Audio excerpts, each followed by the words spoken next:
मग जाताना बघितलं मामाच्या घरी गेलो तर गँग बघावून नुसते आमच्या वाडी उदासीत करून टाकलेली.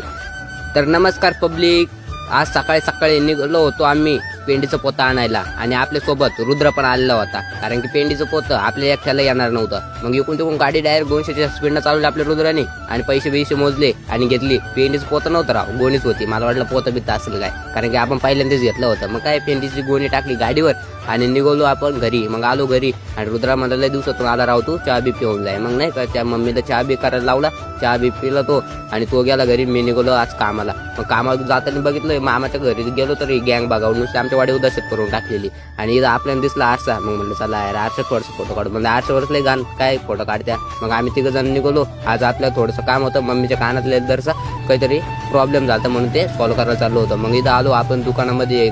इथं त्यांना दाखवलं, म्हणलं आता झालं त्यांना कानातलं दाखवू विकू नीट करू. ते म्हणे आज तू संध्याकाळी ये म्हणे, कारण की आता नाही होणार. मग काय तिथं बघितलं हातातले साखळे बिकळ्या एकदम जबरट नाही का. हे बघा तुम्ही बघू शकता. आज तुम्हाला दाखवतो थांबा एक मिनिट. एकदम जबरदस्त नाही का, म्हणजे डायरेक्ट विषयच नाही. मग काय संध्याकाळी लवकरच सुट्टी झाली आज, कारण की मामा जायचं होतं कुठं तरी आणि मग मामाबरोबर माझी पण सुट्टी झाली. मग मेथीची भाजी घेतली, निघालो घरी. आमच्या कोपरगावच्या गोदावरी नदीवर सीना असा भयानक दिसत होता ना राव संध्याकाळच्या टायमाला, मापच नाही. आपण गाडी चालतो आलो डायरेक्ट सवनसर गावामध्ये. मग थोडासा भाजीपाला घेतला मम्मीनं त्यांनी आणि आपण भेटतो डायरेक्ट आपण आता पुढच्या व्हिडिओमध्ये. तोपर्यंत फॉलो नक्की करून ठेवा. तुम्ही माझी व्हिडिओ कुठून बघा.